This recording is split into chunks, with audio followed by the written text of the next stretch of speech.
Welcome to the Enneagram 2.0 podcast. I'm Beatrice Chestnut. And I'm Chestnut Paes.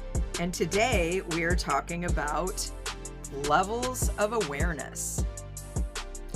Probably my preferred topic to talk about, as you well know, B. Yes, I know you really appreciate this new model that we've been developing and adding to, which is really a map of the vertical dimension of the Enneagram. We all know that the 9 types are kind of a horizontal map of 9 different types that are all essentially equal in terms of their challenges, the work that needs to be done, strengths and gifts. But then there's this vertical dimension, and the Enneagram really can't be fully understood without realizing that the vertical dimension is all about growth within type. Yeah, and this is a fascinating theme, B, and we have a lot to say. And although our intention is to summarize the teaching, you and I know that we are not too good in summaries. We always go deeper and deeper. So this is why we thought of doing this podcast on levels actually as 2 episodes.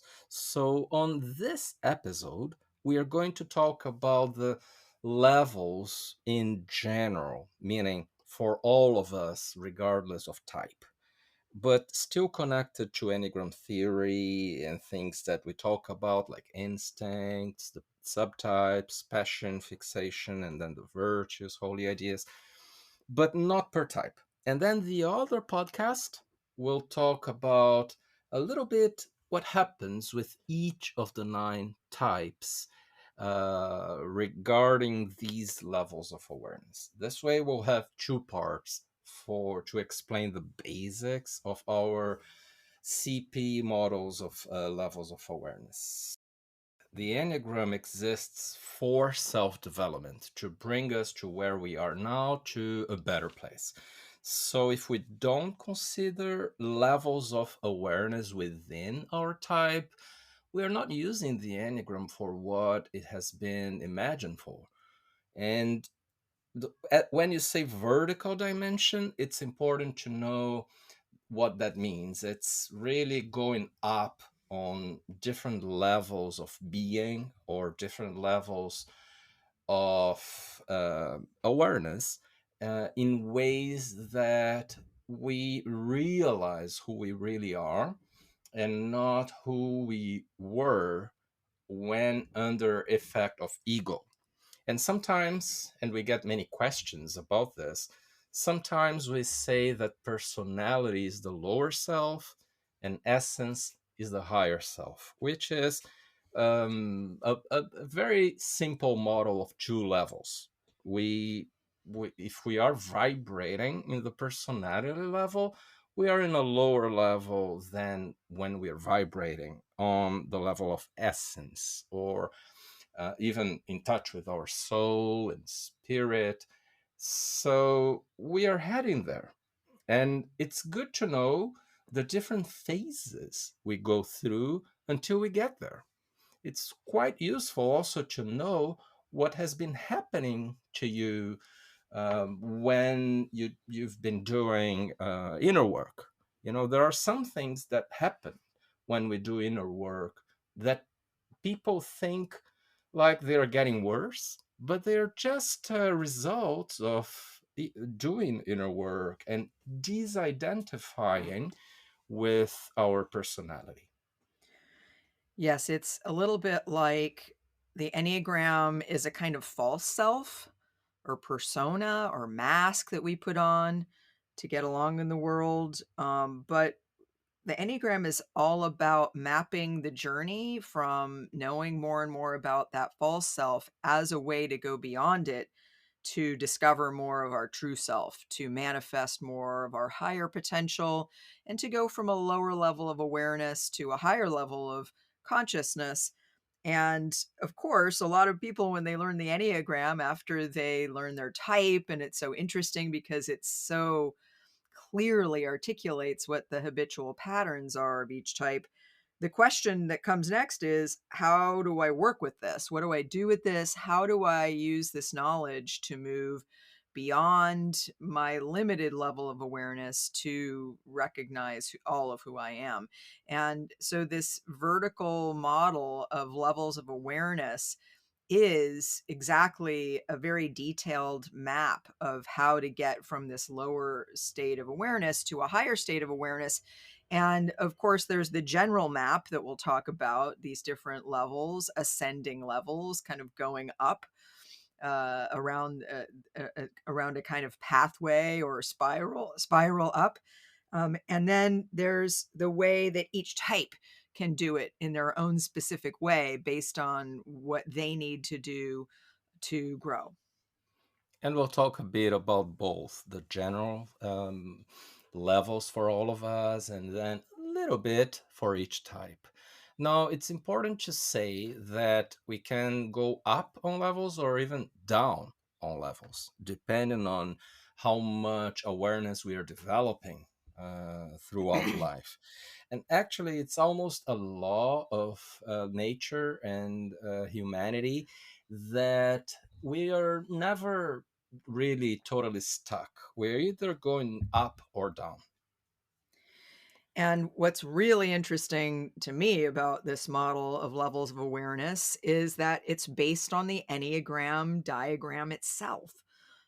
There are other levels of awareness models out there in the world, but I don't know that any of them are based on the Enneagram diagram. And the beauty of that is that the Enneagram is a symbol of perpetual motion, or a symbol of transformation in and of itself. So here we're not talking about the Enneagram as a framework for these 9 distinct archetypes, personality types. We're talking about the Enneagram as a map of process, as a map of how something changes and grows and develops. Yes, and I want to say, B, that although this model that you and I created is highly based on our own experience with thousands of students, both of us, it's also based in some very good sources.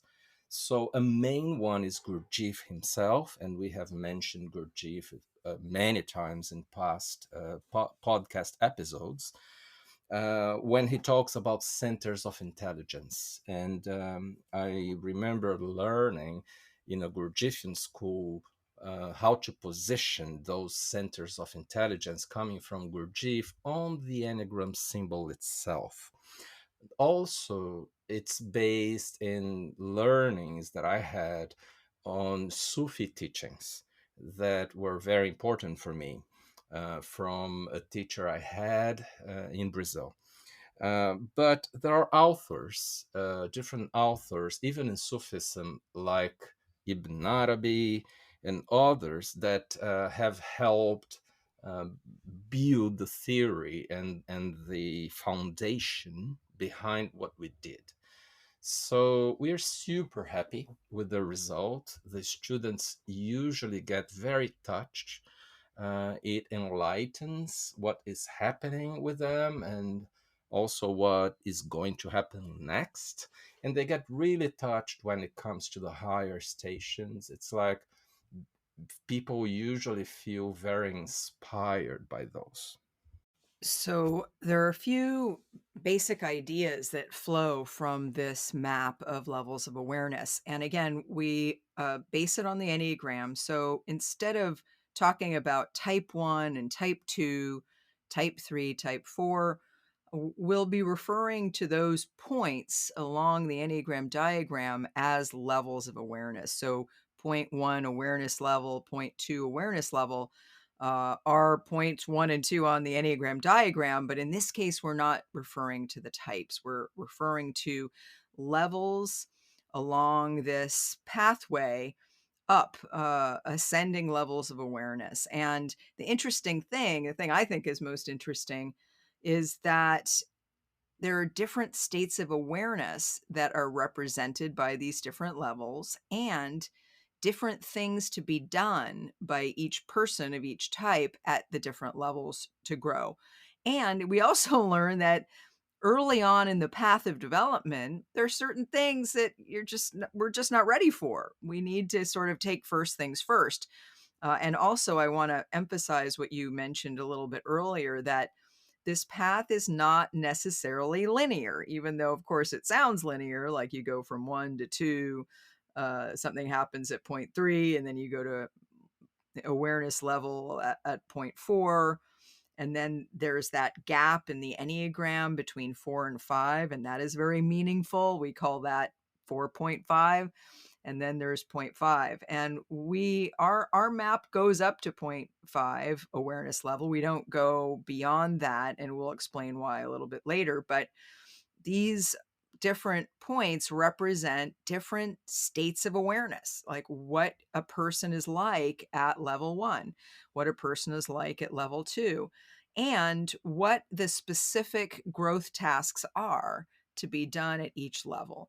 And one of the things I love about it is it lets us know that when we're first starting inner work, or when we fall down to that level because we get more stuck in our habits, there's only certain things that will work at that level. You can't do something more advanced when you're earlier on the path. And it's kind of good too, because I think in the beginning we talk about how we need to do more gentle, easier work, and that the work gets more challenging as we go, because we're able to do more challenging work because we have gone to a higher level. Yes, and we say many different things about each level. Of course, here on this podcast, we'll do just a summary of them, but it's important to stress that there are both general things that are valid for all of us, regardless of type, on these more general levels, and things that are specific per type or even per subtype. So we work on all these dimensions, and we'll try in our summary here for you today just to say a little bit of all of them. Now, it's also perhaps a good idea to explain that in that non-linear movement that you explained, B, there are two different things. One is an awareness shift, and another one is an awareness expansion.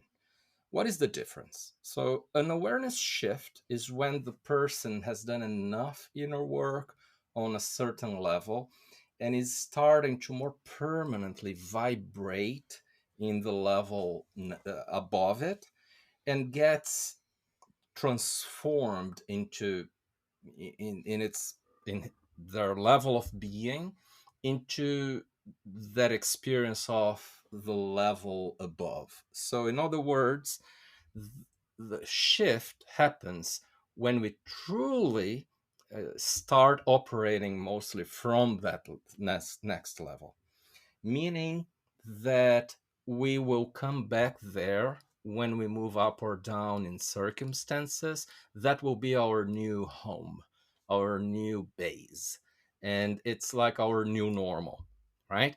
But there is also an awareness expansion, and that is, for instance, when you go to a retreat, when you have an amazing meditation experience, you go up in the awareness levels, and then you go down again, and you bounce all the way back, and then you go to the middle.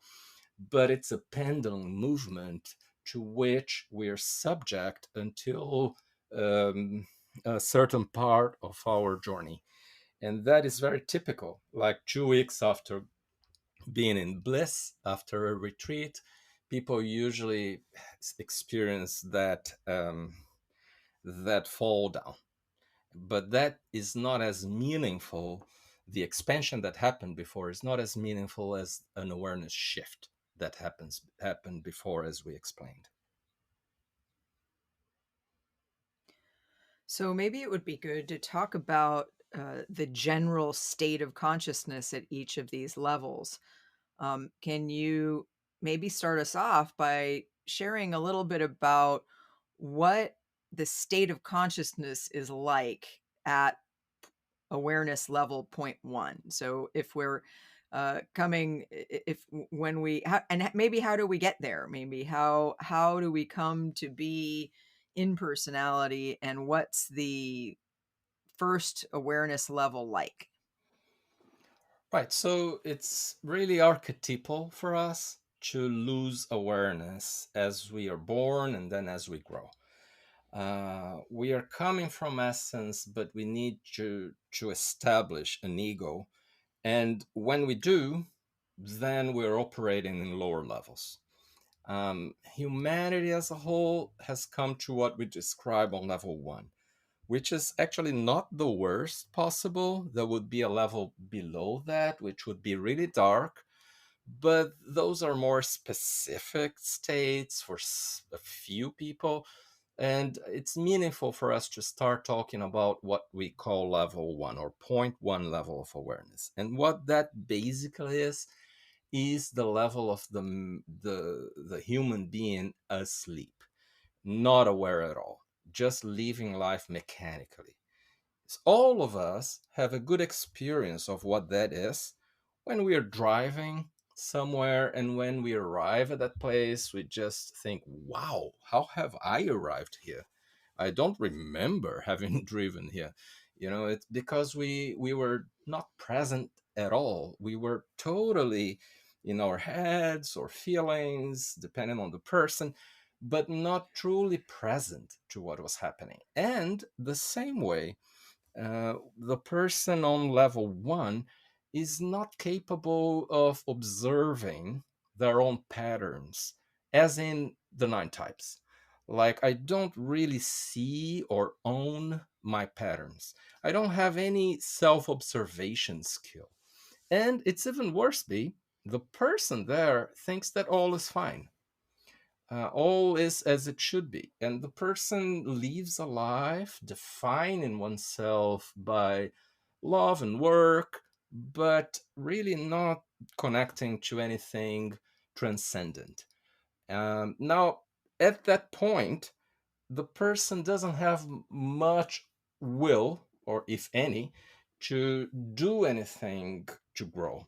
Sometimes when there is an awareness path, when the person is influenced by someone, they go along with that, and slowly they get interested in something like the Enneagram. But most of the times, it takes an episode of suffering for the person to leave that comfort zone and uh, just embark in a more meaningful quest. And finally, what I want to say about level one is that we operate a lot from our instincts in there. The dominant instinct, also with the repressed being totally repressed, and therefore the sequence, the instinctual sequence, being really marked. Like, there are differences that are huge, and that doesn't change much as days go by. So we operate from that more than from the passion of type. And make sure, if you don't understand these terms that we're offering now, that you go back to a few other podcasts that we talked about all of them. But B, what would you add to level one? Well, one of the things I think that's really interesting about level one is what we sometimes talk about, how when we're completely identified with personality, we are in a way at one with our personality. There's no part of us that's kind of recognizing that we're identified with a personality. We are really our personality. We are completely focused on the perspective of our personality. There's an interesting thing that often people are kind of okay. Like, there's no problems. I'm just doing what I do, and there's no longing for growth because there's almost a sense of this is all there is. So there's like a cluelessness with respect to what's possible, with respect to higher levels of awareness, higher levels of experience.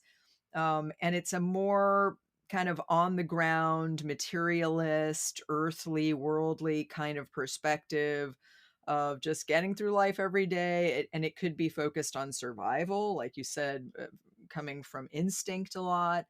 But there is this kind of sense of this is all there is. And I think that's really interesting to see, because when we move to level two, and like you said, often what moves a person from level one to level two, if a person ever moves to level two, because I guess it needs to be said that some people will spend their whole lives, many people will spend their whole lives at level one, uh, that there needs to be some impetus, some motivation, something that moves that person forward to level two. And sometimes it needs to be a sense of like something's not right here. I remember one of my favorite movies is about C.S. Lewis, the writer, and he in that movie says, pain is God's megaphone to a deaf world. And it's a little bit like sometimes what wakes us up out of the fact that we don't realize we're asleep. We don't realize we're living a kind of mechanical life. We're really acting like a machine.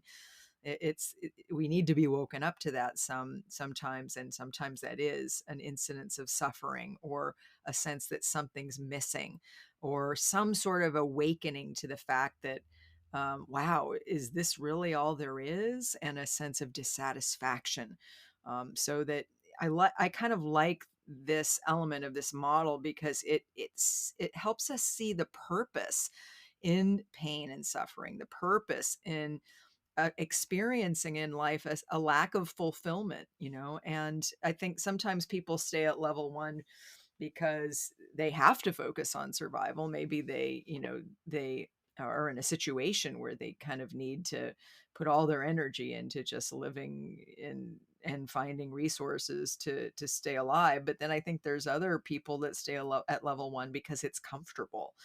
um, and one of the things that's occurring to me to say is, when we teach this model, it's really important for us to recognize not to have value judgments, because on one level, yes, the level one is the lowest level, and there is a kind of unconsciousness that that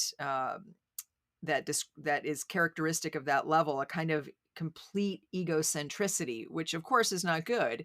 But at the same time, it's important not to judge people who are at that level, because that's a people's growth is their own business, and it's important that we don't judge people based on what we think is right and apply those standards to others unfairly.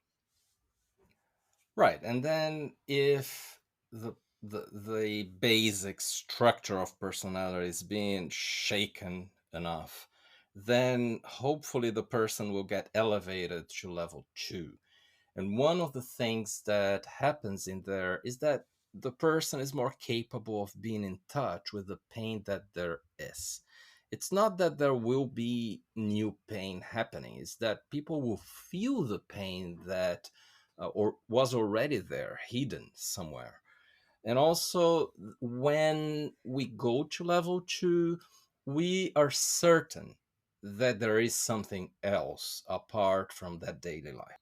So we start seeing that we exist not only for those practical reasons or only for daily pleasure or only for certain relationships. We exist to evolve and to experience something different. On level two, the person isn't experiencing that too much, but is starting to notice there are a few experiences that happen. And then all the agenda of therapy, psychotherapy, or at least a good coaching, and also some new models of relationships and frustration with old schemes of life and welcoming of new stuff in life, both emotionally and mentally, like new forms of thought, breaking some paradigms. or even examining finally the content behind the type's passion. And by the way, the person on level 2 gets way more interested on the Enneagram. It's something that is almost very well designed for people that go to level 2. But there is a paradox that while the person is evolving and getting more sophisticated, the person is getting more paradoxical on level 2, more feeling split in the inside. And that is good because, as we say, people who are totally certain of themselves are dangerous and they come from a lower level of awareness. So seeing that you are not so obvious, that you actually have these different parts inside you and that you can observe is healthy, because you're starting to waken up essence or to reconnect to essence, meaning that you're not anymore only that personality that you used to be. What else would you, in general terms, be describe about level 2? What would you add? Well, we sometimes say that level 2 is the level of the human. Level 1 is the level of the animal soul. We're operating more from instinct, so more from the animal in us. And I think this is why perhaps it's people at level 1 that start wars and hurt other people, because there isn't this higher consciousness of what they're doing sometimes, what we're doing when we're at that level. So level 2 is more about coming into a much bigger awareness that there's something more, that there's something beyond the personality, that there's uh, potentially, the first sense of what's possible spiritually, what happens when there's part of us that, as you've said, longs for something more, or longs to self-actualize or realize more potential, to be happier, more fulfilled, more satisfied at a deeper or higher level. And the part of us that is kind of stuck in our habits, is sort of still being mechanical and doing what we've always done, and hesitant to go beyond the comfortable and the familiar. And I think, like you said, at level 2, we hopefully become more and more aware of that inner split, and we develop the capacity to self-observe, to observe ourselves, and develop that inner witness that can start hopefully non-judgmentally observing ourselves, and that's a big first part of sort of the what to do when you learn the Enneagram, is start observing yourself and develop and strengthen that inner witness, that conscious presence inside you that can simply watch and notice what you're doing and how you get caught up in things and how you're feeling. And when you develop that inner witness, it creates the space inside yourself between the witness and what is being witnessed. And that's the space that consciousness develops in. And so I think at level 2, we become more and more able to observe ourselves with this neutral part of ourselves, and to also develop more connection to our emotions, to understand where our pain comes from. And of course, a lot of psychological work needs to be done at level 2 if the person is to continue moving forward. And we sometimes say that the Enneagram is a psycho-spiritual map. And one of the things that this levels of awareness map tells us is that we need to do psychological work first and then spiritual work.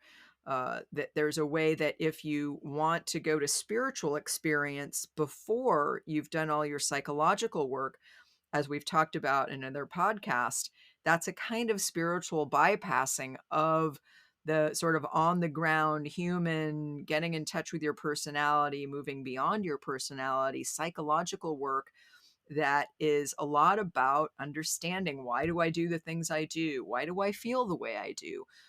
What emotions am I in touch with and not in touch with? And what is the meaning of those emotions, and how can I start to learn about my emotional reactivity? And how can I start to notice it, watch it, see how it operates to the point where I can gain more and more ability to manage my reactivity? And a lot of the psychological work to be done at level 2 is about doing this very human work of understanding our own psychology, understanding, getting in touch with trauma from childhood, getting in touch with why, what's the imprint on me of my relationship with my father and my mother and my siblings, and how can I learn more about, how I do relationships, and how I do my life because of the imprint, and the impact of my earlier experience. That's a lot of what psychological work is all about. Yeah, great points that you're raising, B, about this very, very important level two, which we focus so much on our work because many people that come to our courses are experiencing level two already, at least to a degree. And as you said, it's important to know that just a minority of the population is vibrating in that level. So it's already very good to be there. And as the person does the work that needs to be done on that level and starts getting closer to the next level, which is actually level 4 and not 3, the person feels all that you said and what I said more intensely, feels more of an inner split, for instance, and more paradoxical, and feels like a big deconstruction is happening, the disidentification. The person sometimes even makes the mistake of saying, I don't know if I'm that type anymore, which is not the case almost always. It's just that the person is changing for better, but many times it doesn't feel too good. It's just hard because growing is hard. Now, that is making the person get closer to point three, which is not a level. Point three on the process Enneagram is known as a shock point. It's a transitional point where we get an influx of energy. Hopefully, if we're going forward, an energy coming from above that will move us to level 4.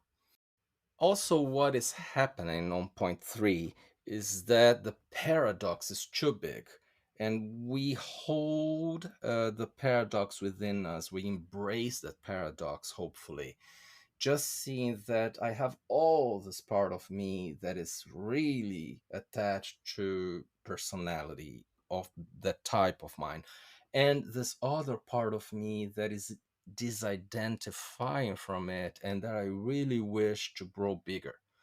But I don't know what to do. I'm just holding the paradox and holding my ground inside the paradox. And that's exactly what needs to be done, because when that is done and we refrain from doing some bad things that come from personality, we open up the space for a higher force to come down to us and solve the conflict. This is what the Enneagram talks about a little bit on Law of Three that Gurdjieff used to explain. There is thesis, antithesis, and synthesis, meaning that I am personality here on one hand, but I am the opposite of it, essence. And how do I solve this conflict? And actually, the person on point three is getting more humble and knowing that this is not solvable by me only. I can't solve that. I don't know what to do. And the person at that point is feeling weaker in a good sense, weaker in terms of learning that I don't control everything, right? And then a force comes down to me saying, you can go on and experience a little bit of this transcendent you that you're going to be on level 4. So I think what you're saying is, exactly what I understand about level 3, or point 3 rather, But I wonder if it would be also helpful to offer some examples, because I think it can also be a little bit abstract for people in terms of what it might mean for them on their particular growth paths. I think Good some idea.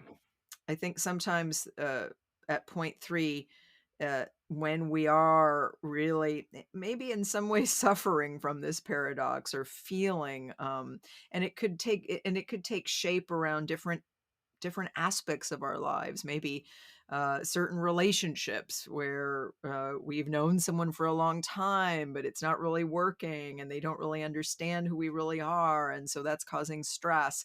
It could be between maybe an old career and something new. It can take different shapes, I think, depending on what's going on in our lives. But I think what the point three shock point really conveys is an idea that it's often something that comes in from the outside. Now we can see that as sort of a spiritual blessing, but we can also see that as something more worldly, like you meet a teacher, or you find a really good therapist or coach, or you maybe find a book or a teaching that really affects you at a deep level, that's really that one thing that you needed to understand to help make sense of something. Or you meet a new friend that has a big impact on your life. I think it can be different kinds of things that are a shock point. Yeah, or it could be COVID. COVID was a shock point for all of us in society, and it shook our structures. And for some, this was very hard. For others, it was not that hard, or even the opposite. But for sure, nobody stayed the same. And that is the concept of shock point.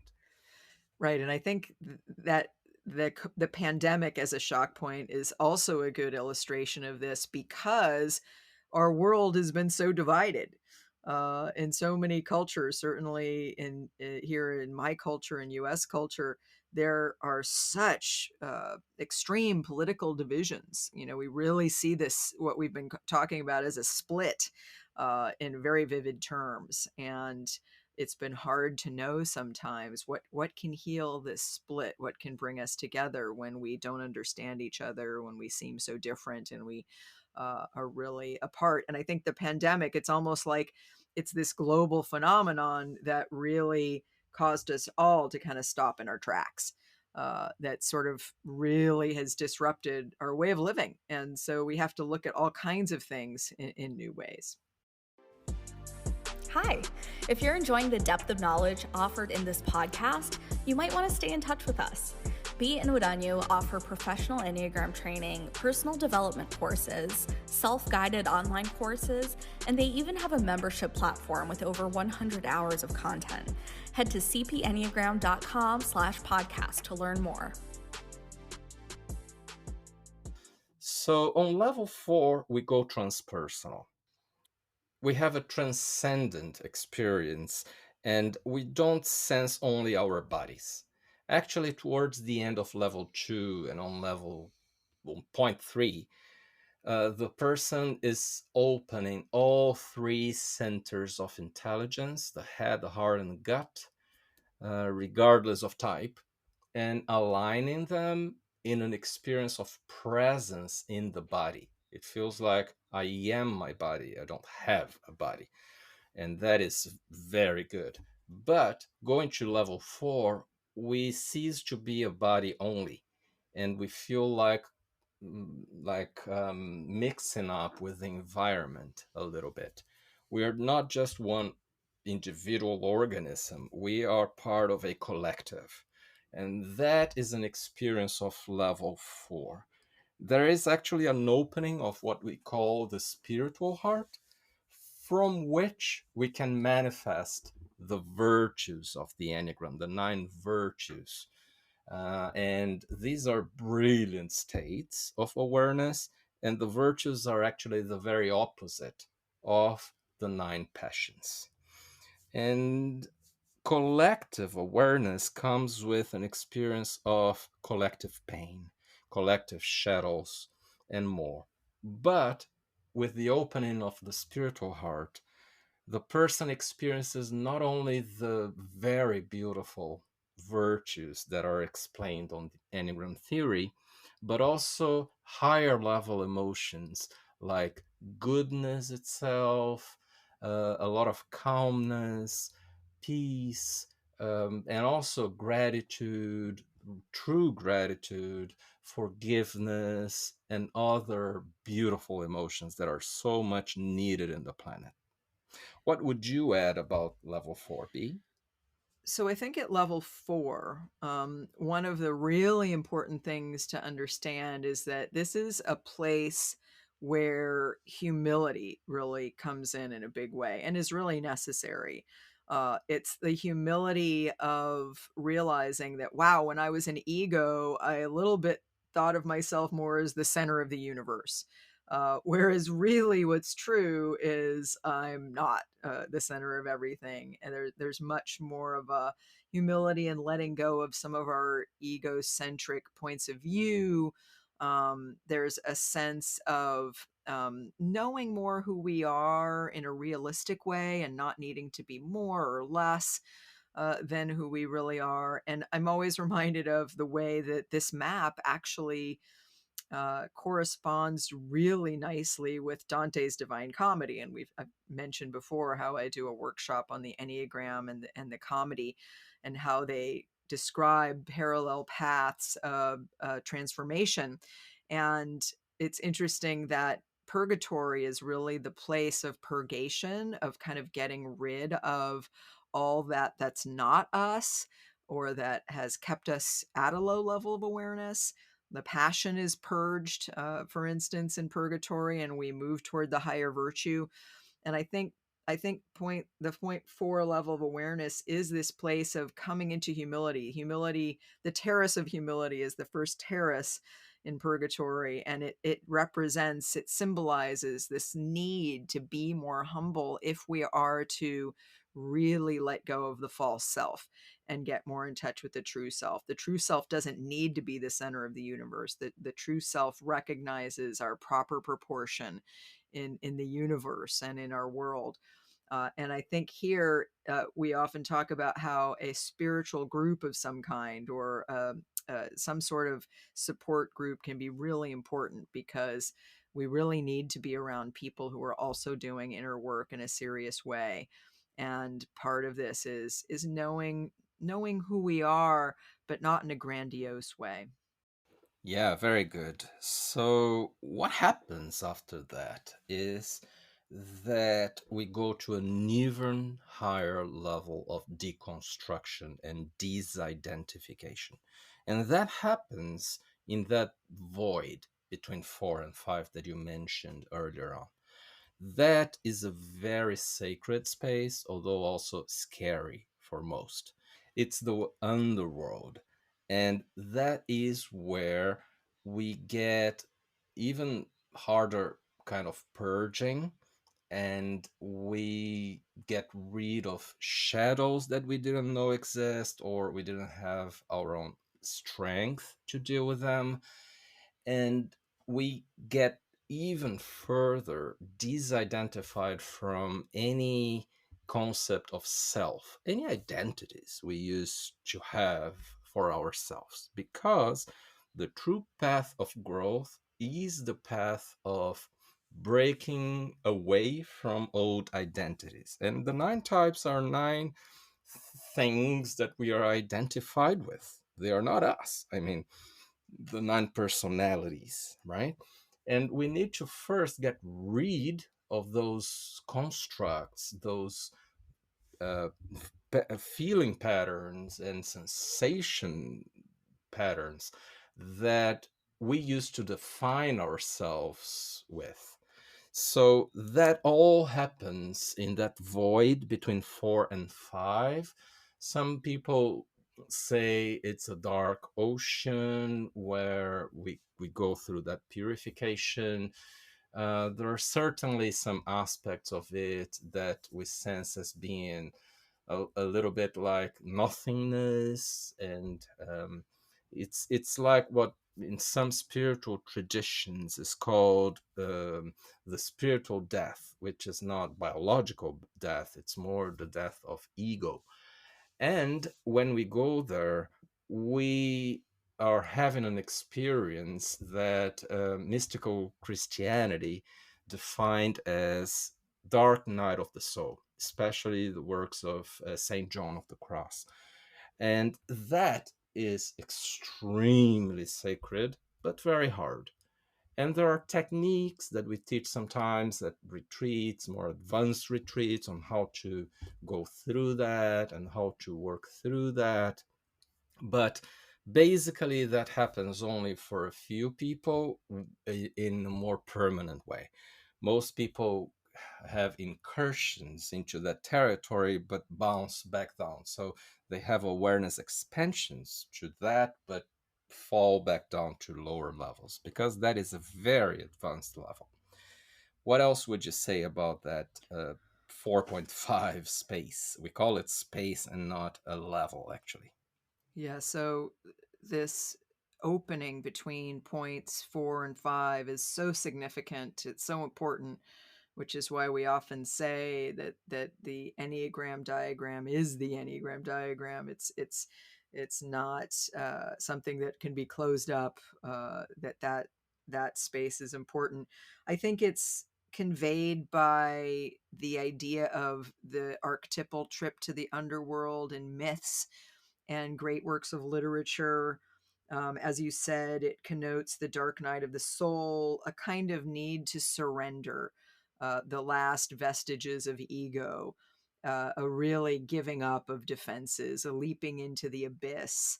And I think all of these things are so important when it comes to really realizing that we really do have to let go of the ego. And that can be very terrifying because it's what we've relied on to keep us safe in navigating through the world for our whole lives. And it's very hard to let go of all that. And so I think this symbolic representation of having all these defenses and old patterns and even shadows ripped away uh, is both really instructive of how we need to really think about the death of the ego so that we can have a kind of rebirth into our who we really are, so that the true self can fully come online.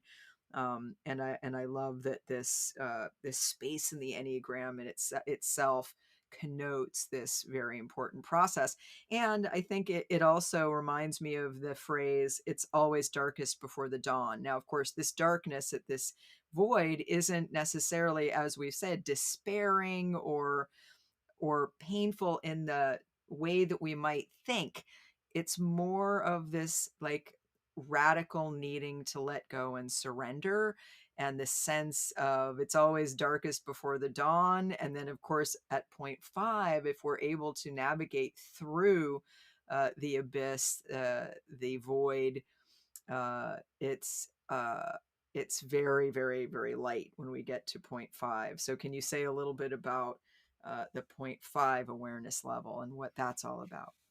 Sure. So it's already on the left-hand side of the Enneagram's diagram, right? We've just gone past the inflection point of 4.5 and going up now, 5, 6, 7, 8.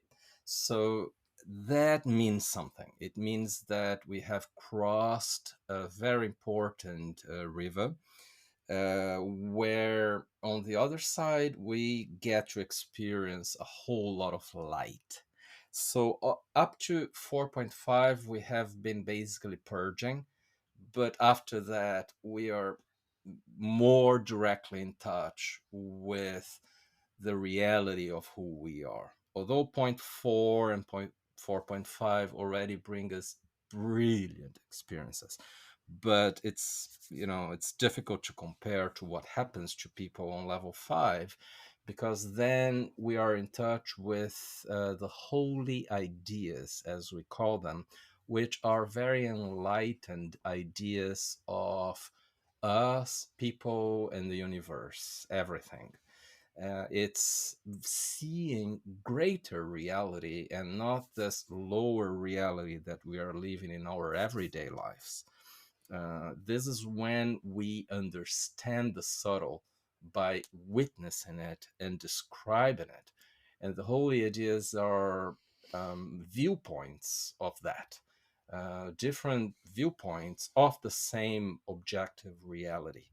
Now, also on point five level of awareness, we get in touch with symbols, with a lot of archetypes, and with a different kind of spiritual experience that we sometimes call the mystical union, the merger with different objects or people, or even with all there is.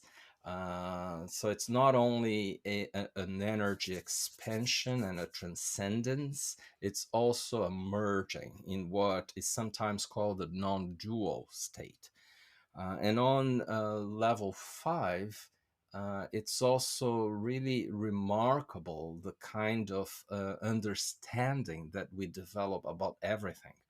It's like we cease to use the normal thought forms uh, like deduction, induction, and we start to just see things for what they are in a very transparent way.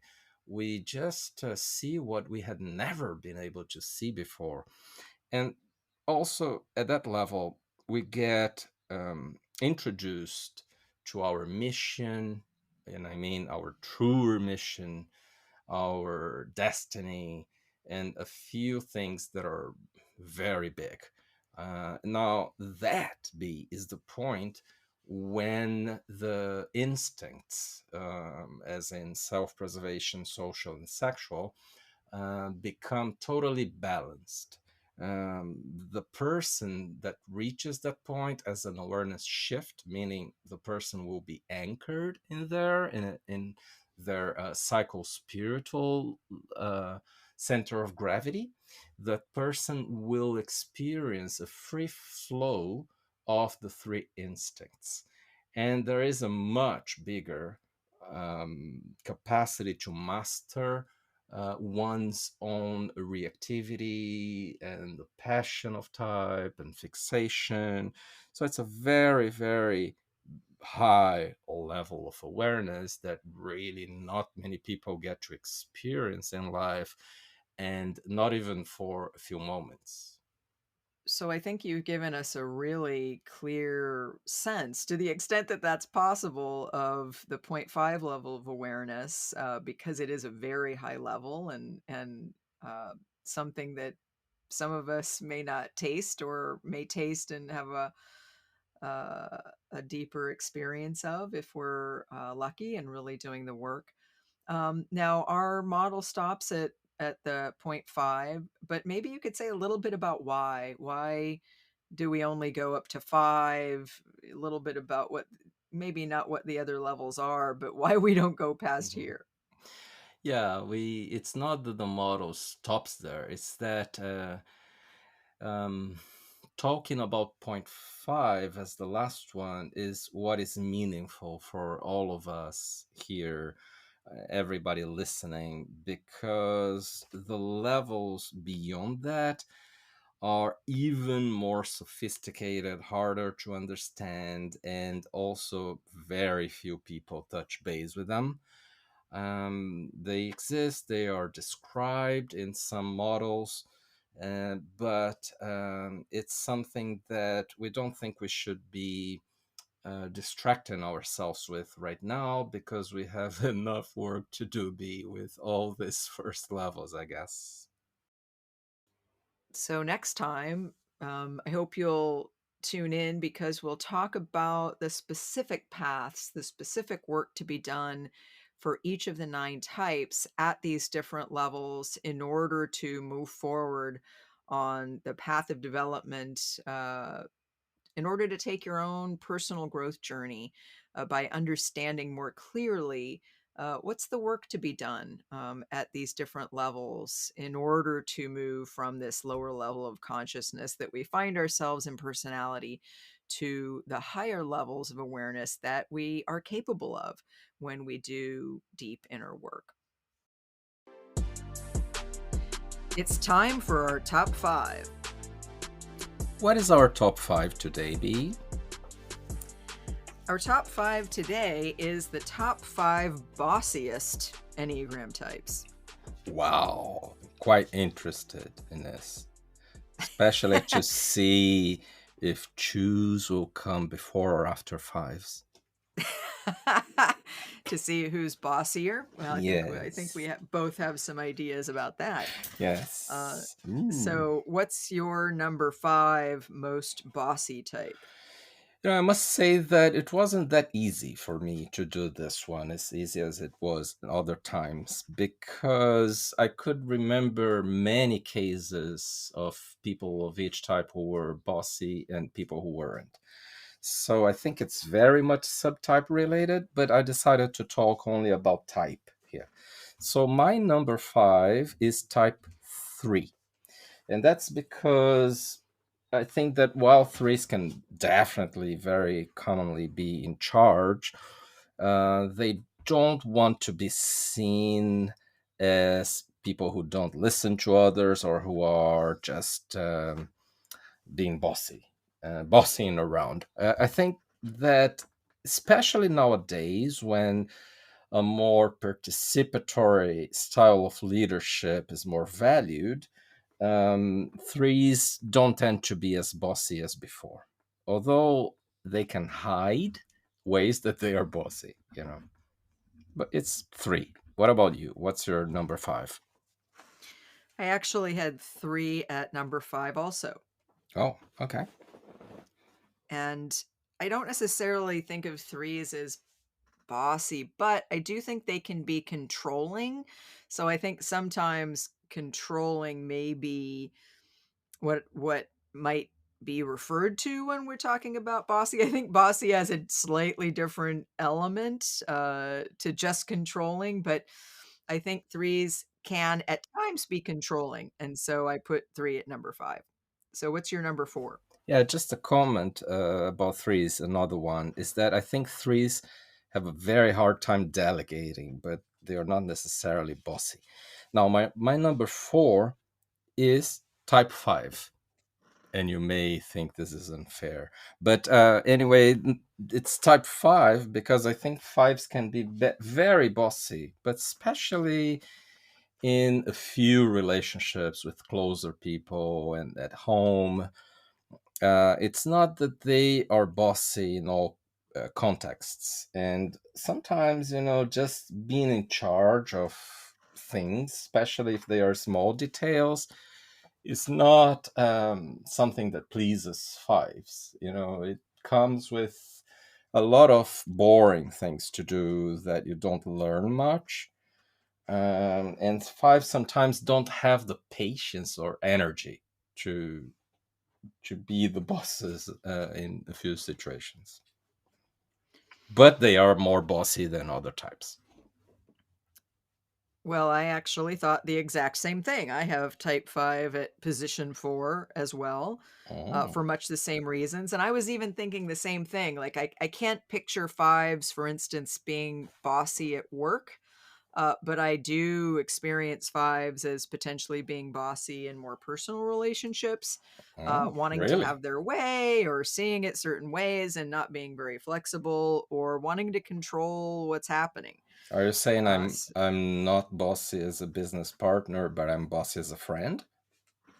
Well, you might be an exception. I think you might be bossy in both respects, but you're Thank a friend you. that is a business partner, so that may be the reason why that you feel like you can take Yeah. more liberties in being bossy with me in particular. I see. But now I regret having asked. Anyway, what is your number 3? My number 3 is 1, because I think 1s, when they have a sense of what the right way is and they want to do it their way, they can be bossy. What about Oh. you? So I had number one as my third, but then I changed I have what was my second now as number three because I wanted to be nicer with you. So I have I have type two as my third. And Wow. yeah, and in practice, remembering multiple people I know of each of these types, I think that statistically I know more ones who are bossy than twos who are bossy. I think that twos are controlling, but also ones are controlling also in different ways, but they are. I also think that twos sometimes are not really bossy. They manipulate behind the scenes, at times. So it's not the classical definition of being bossy. So they are bossy, more than fives, but not more than ones, in my view. I It see. doesn't seem that you think so.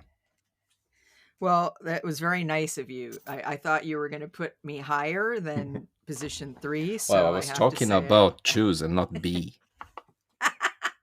well, sometimes I think you're trying to send me a message. So in any case, it sounds like you had some fair intentions. Let's put it that way. Um, I actually put eights at position 2, and Wow. I thought a little bit more about subtype on this one, but in the end, I just went with eights because I think all eights can be bossy.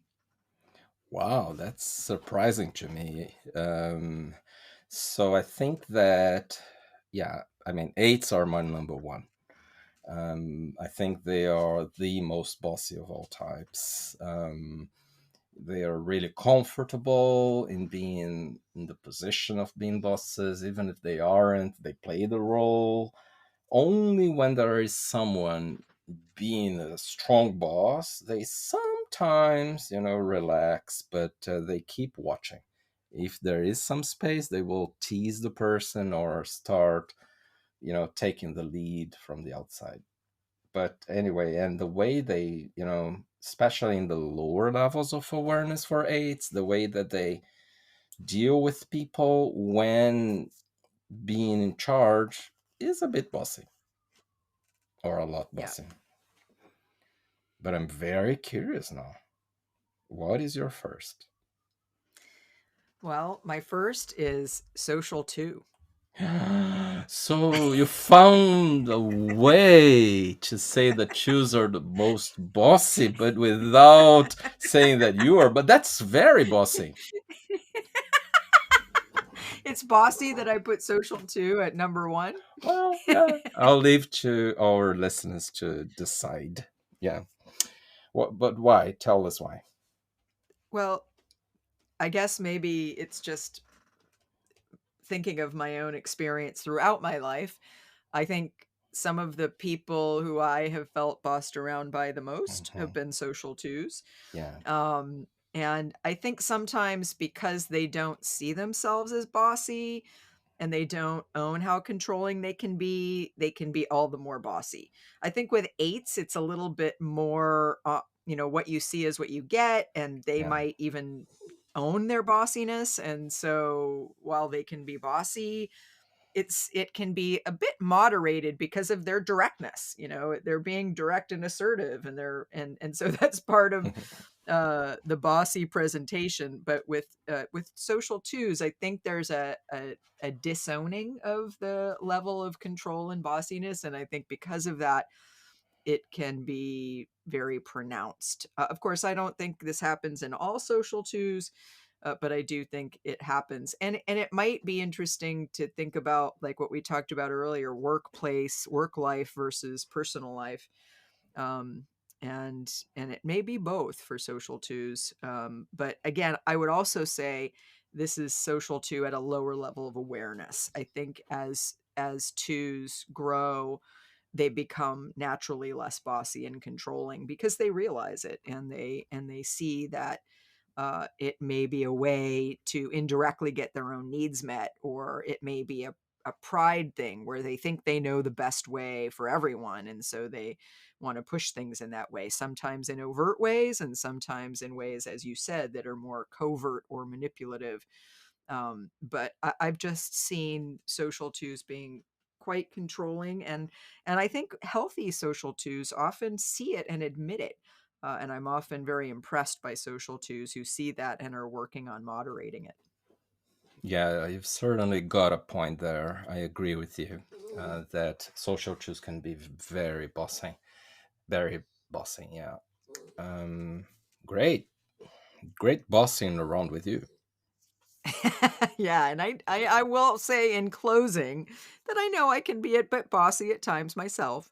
Uh, Although sometimes there's more uncertainty, I think, being a self-preservation too, which can sort of take away the fuel from the bossy energy. Yes. Thank you for saying that.